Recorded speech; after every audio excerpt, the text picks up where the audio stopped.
திரளாக கூடியிருக்கின்ற நாம் தமிழ் கட்சியினுடைய அடலேயர்களே, தாய் தமிழ் உறவுகளே, பனையபுரம் கிராமத்தினுடைய பெரியோர்களே, தாய்மார்களே, வாக்காளர் பெருமக்களே, நெருப்புரை ஆற்ற காத்திருக்கின்ற தமிழகத்தினுடைய எதிர்கால நம்பிக்கை நெருப்பு தமிழன் செந்தமிழ் சீமான் அவர்களே, உங்கள் அத்தனை பேருக்கும் நான் சார்ந்திருக்கின்ற ஆதித்தமிழ் விடுதலைக்கு சார்பாக என்னுடைய புரட்சிகர வணக்கத்தையும் வாழ்த்துக்களையும் தெரிவித்துக் கொள்கிறேன். முதலிலே என் உரையை தொடங்குவதற்கு முன்பாக 2 விடயங்களை உங்கள் நினைவுக்கு கொண்டு வந்து சொல்லிவிட்டு தொடரலாம் என்று நினைக்கின்றேன். ஒன்று, ஒரு தலைவன் என்று சொன்னால் பல நாடுகளிலே, குறிப்பாக ஐரோப்பிய நாடுகளிலே, ஒரு தலைவனுக்கு சிலை வைக்க வேண்டும் என்று சொன்னால் 100 ஆண்டுகள் கடந்தும் யார் நினைவில் இருக்கிறார்களோ, மக்களுக்கு அவர்கள் வாழ்ந்த காலத்திலே அவர்கள் ஆற்றிய பணிகளின் அடிப்படையிலே மக்கள் நினைவில் இருப்பவர்களுக்கு சிலை எழுப்பலாம், நினைவிடங்கள் எழுப்பலாம் என்று சொல்வார்கள். அதேபோல் இன்றைக்கு 150 ஆண்டுகளை கடந்து இந்த நாள் ஜூலை திங்கள் என்று சொன்னால் பல சோக வரலாறுகளை கொண்டது, அதே வேளையிலே பல புரட்சிகளை கண்ட மாதம். வெளிக்கடை சிறை தொடங்கி ஈழத்திலே தமிழ் உறவுகள் சந்தித்த இழப்புகள் ஏராளம் ஏராளம். அதே வேளையிலே ஜூலையிலே வரலாற்று நிகழ்வுகளும் நடந்திருக்கிறது. அந்த வரலாற்றிலே ஒரு முக்கிய ஒரு செய்தி என்னவென்று சொன்னால், தமிழ் தேசியத்தினுடைய தொடக்க புள்ளி என்று நாம் அறுதிட்டு கூறுகின்ற வகையிலே தாத்தா ரட்டமலை சீனிவாசன் அவர்களுடைய பிறந்த நாள் 165வது பிறந்த நாளில் இந்த நகரிலே இந்த நிகழ்ச்சி வாக்கு கேட்டு நடந்து கொண்டிருக்கிறது. ஒன்று, அதற்காக தாத்தா ரட்டமலை சீனிவாசன் சார்பாக உங்கள் அத்தனை பேருக்கு என்னுடைய மீண்டும் வாழ்த்துக்களை வணக்கத்தை தெரிவித்துக் கொள்கிறேன். இரண்டாவதாக, தொடக்கத்திலே கூட நம்ம தம்பிமார்கள் செய்தி சொன்னார்கள். சமூக போராளி, மக்கள் போராளியாக மிளிர்ந்த என் அன்புக்குரிய சகோதரன் ஆம்ஸ்ட்ராங் அவர்கள் படுகொலை செய்யப்பட்டிருக்கிறார்கள். இது ஒன்றே போதும். இவர்கள் ஆட்சி நடத்துகின்ற, சட்ட ஒழுங்கு சந்தி சிரிக்கின்ற கேவலமான நிலைமைக்கு தமிழகத்தை பார்த்து, தமிழக தலைமையை பார்த்து, தமிழக அரியணையில் அமர்ந்திருக்கின்ற நபர்களை பார்த்து எள்ளி நகையாடுகிறது இந்திய சமூகம். இந்த நாட்டிலே எவனுக்கும் பாதுகாப்பு இல்லை. இதுதான் நிலைமை. நான் அதற்காக துடித்துக் கொண்டிருந்தேன், போக வேண்டும் என்று நான் துடித்துக் கொண்டிருந்தேன். ஏனென்றால் 2 நாட்களுக்கு முன்பாக தான் இந்த தேர்தல் பணியாற்றுவதற்காக வந்தேன். வந்தவுடனே இப்படி ஒரு செய்தி கேள்விப்பட்ட உடனே எனக்கு உடல் இங்கிருந்து மனது முழுக்க ஆம்ஸ்ட்ராங் என்கின்ற என் சகோதரனை வழியெடுப்பதற்கு இறுதி செலவிலே பங்கேற்று நான் என்னுடைய இறுதி அஞ்சலை செலுத்த வேண்டும் துடித்துக் கொண்டிருந்தேன். ஆனால் 2 மனது இருந்து, ஒன்று செல்ல வேண்டும், இரண்டாவது இங்க தேர்தலுக்கான கால மணித்துளிகள் நெருங்கி கொண்டிருக்கிறது. ஒரு சிறு துளியேனும் என்னுடைய பங்களிப்பு இங்கே இருந்தால் அது சிறப்பு சேர்க்கும், வலிமை சேர்க்கும் என்ற அடிப்படையில் மனதை இரும்பாக்கி கொண்டு நான் இந்த களப்பணியிலே தொடர்ந்து மக்களை சந்தித்து ஒளிவாங்கி சின்னத்திற்கு அபிநயாவிற்கு வாக்களித்து வெற்றி பெற வேண்டும் என்ற முனைப்போடு செயலாற்றிக் கொண்டிருந்தேன், களப்பணி ஆற்றிக் கொண்டிருந்தேன். திடுமென பார்த்தால் செந்தமிழ் சீமான் அவர்கள் தலைமை ஒருங்கிணைப்பாளர் காலையிலே இங்க செய்தி சொல்றாங்க, சென்னைக்கு சென்று கொண்டிருக்கிறார். எதுக்குப்பா போறாரு, எனக்கு கூட சொல்லலையே அப்படி சொன்னேன். ஆம்ஸ்ட்ராங் அவர்களுக்கு தன்னுடைய இறுதி வணக்கத்தை செலுத்துவதற்கு சென்று கொண்டிருக்கிறார் சொன்னால், ஆம்ஸ்ட்ராங் அவர்களுக்கும் நாம் தமிழர்கள் கட்சிக்கும் எந்த ஒரு தொடர்பும் இல்லை, உண்மையாக சொல்ல வேண்டும் என்று சொன்னால். ஆனால் சமூகம் கடந்து, காலம் கடந்து, கட்சி எல்லைகளை கடந்து, சாதி எல்லைகளை கடந்து, மத எல்லைகளை கடந்து மனித மாண்போடு நிற்கின்ற, அவனுடைய அரசியலை மதிக்கின்ற ஒரு மாண்பாளன் தமிழகத்திலே, தமிழக அரசியலிலே முதல் முறையாக நாம் செந்தமிழ் சீமானை பார்க்கிறோம். தான் ஆடவில்லை என்றாலும் தசையாடு என்கின்ற வகையிலே ஒரு ஆதித்தமிழன், ஆதித்தமிழ் சமூக மக்களுக்காக வாழ்க்கையை அர்ப்பணித்த ஆம்ஸ்ட்ராங் இறப்பு என்பது என்னால் ஏற்றுக்கொள்ள முடியாது, என்னுடைய கருத்தை பதிவு செய்ய வேண்டும் என்று சென்றதோடு மட்டுமல்லாமல் தன்னுடைய நாம் தமிழ் கட்சி சார்பாக தன்னுடைய அஞ்சலி அங்கே செலுத்தி அந்த தொலைக்காட்சியில் என் சார்பாக சேர்ந்து அங்கே அஞ்சலி செலுத்திவிட்டு உரையாற்றினார். எல்லோரும் ஒரு செய்தி சொல்லிக் கொண்டிருந்தான். காவல்துறை எழுதி வைத்த வசனப்படி கருணாநிதியுடைய செல்லமகன் ஸ்டாலின் என்ன சொன்னாரோ அந்த வசனத்தை திருப்பி திருப்பி திருப்பி திருப்பி ஒப்பித்துக் கொண்டிருந்தார்கள். என்ன சொன்னால் 3 முறை அவருக்கு எச்சரிக்கை நாங்கள் கொடுத்தோம். காவல்துறையுடைய கடமை என்ன? எச்சரிக்கை கொடுப்பது முடிந்து விடுகிறதா? அவர்களை காப்பாற்றுகின்ற கடமையும் பொறுப்பும் காவல்துறைக்கு இருக்கிறது அல்லவா? ஆம்ஸ்டாங் என்கின்ற ஒரு மனிதர் மட்டுமல்ல, இந்த நாட்டில் இருக்கிற அத்தனை குடிமக்களுக்குமான பாதுகாப்பை தர வேண்டியது அரசினுடைய கடமை, காவல்துறையுடைய கடமை. காவல்துறை கையில் வைத்திருக்கின்ற ஸ்டாலின் சொல்வதற்கு கூச்சமாக இருக்கு. திரும்பி திரும்பி அந்த மனுஷனை சொல்லி நாம பெரிய ஆள் ஆக்கிரமம் நினைக்கிறேன்.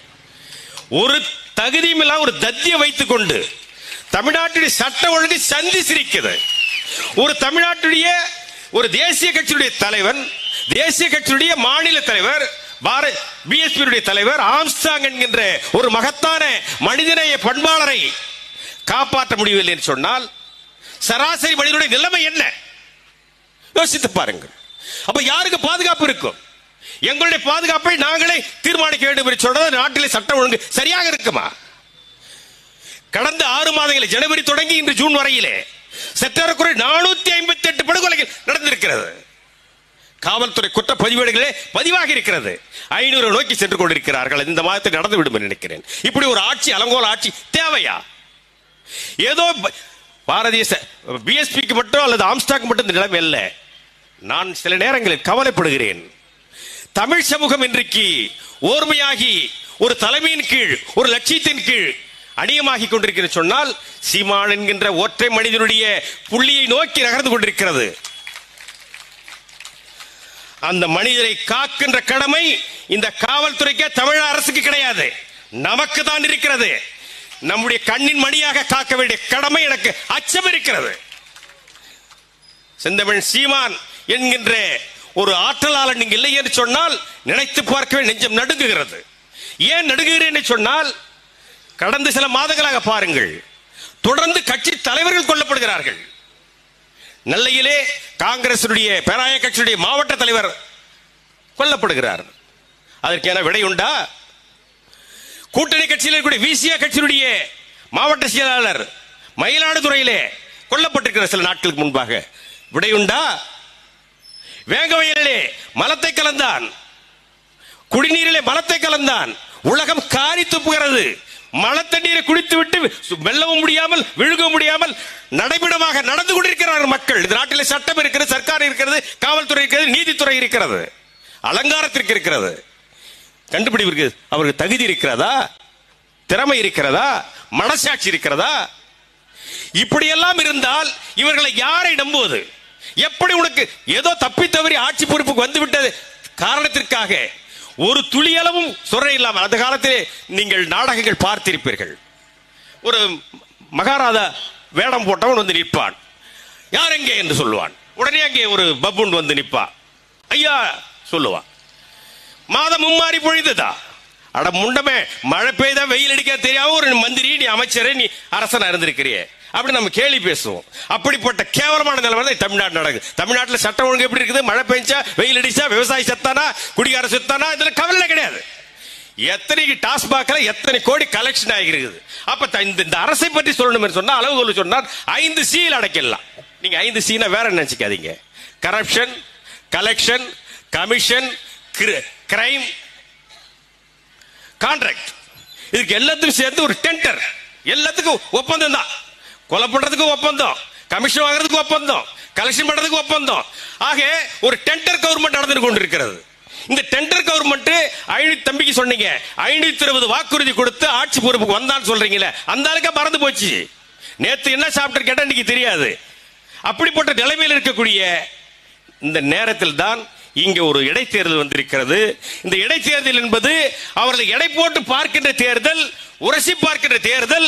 அவருக்கு சரியான பாடம் புகட்ட வேண்டும் என்று சொன்னால், அவர்களுக்கு சவுக்கொடி கொடுக்க வேண்டும் என்று சொன்னால், உறங்குகிறவர்களை உசுப்பிட வேண்டும் என்று சொன்னால், ஒரு சட்டமன்ற உறுப்பினரை கேள்வி கேட்கின்ற ஒரு சட்டமன்ற உறுப்பினரை, இதுவாறு தமிழ்நாடு சட்டமன்றம் பார்க்காத ஒரு உறுப்பினரை அனுப்பினால் அவர்கள் அங்கே இப்படித்தான் சட்டமன்ற உறுப்பினர் இருக்க வேண்டும் என்கின்ற இலக்கணத்தை, புதிய வரலாற்றை தமிழக சட்டமன்றத்திலே செந்தமிழ் சீமான் என்கின்ற பல்கலைக்கழகத்திலே பயின்ற மாணவி எங்கள் அன்பு தங்கை அபிநயா அங்கு நிறுவனம் செய்வார்.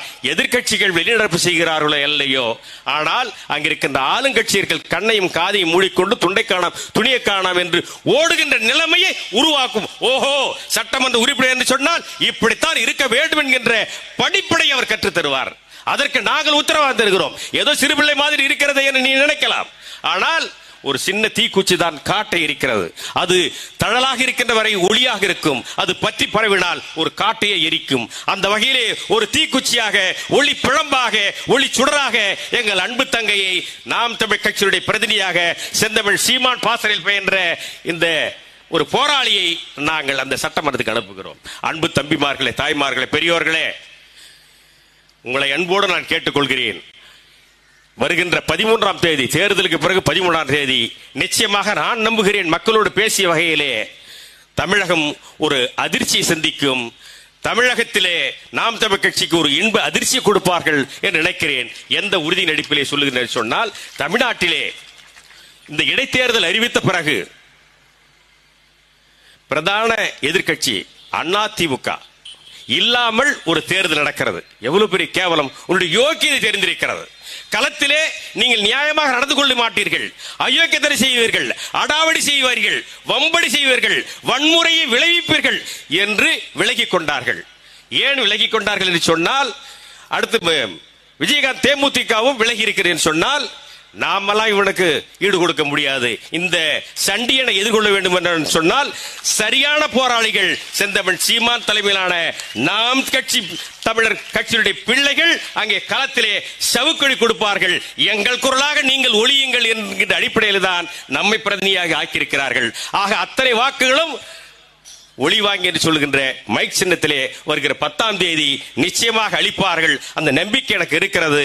மீண்டும் ஒரு முறை உங்களுக்கு நினைவுபடுத்துகிறேன். அன்பு தாய்மார்களே, பெரியோர்களே, மறந்து இருந்து விடாதீர்கள், இருந்து மறந்து விடாதீர்கள். இந்த collection, corruption, commission, cutting, criminal கூட்டத்தை கூண்டோடு அடித்து விரட்ட வேண்டும் என்று சொன்னால் அதற்கு ஒரு பானைக்கு ஒரு சோறு என்கிற பதமாக எங்கள் அன்பு தங்கை அபிநயாவை வாக்களித்து வெற்றி பெற செய்து சட்டமன்ற உறுப்பினராக அனுப்பி வையுங்கள். அந்த வரலாற்று வாய்ப்பு உங்களுக்கு வந்திருக்கிறது. அதை சரியாக பயன்படுத்திக் கொண்டு நாம் தமிழ் கட்சியுடைய வரலாற்றிலே பக்கங்களிலே பொன்னெழுத்திலே பொறிக்கக்கூடிய ஒரு இடத்தை விக்கிரவாண்டி தொகுதி, விக்கிரவாண்டி இல்ல, இது நிச்சயமாக வெற்றி வாண்டியாக நிரூபிப்பதற்கான ஒரு வாய்ப்பை பயன்படுத்திக் கொள்ளுங்கள் சொல்லி நன்றி கூறி விடைபெறுகிறேன். நன்றி, வணக்கம்.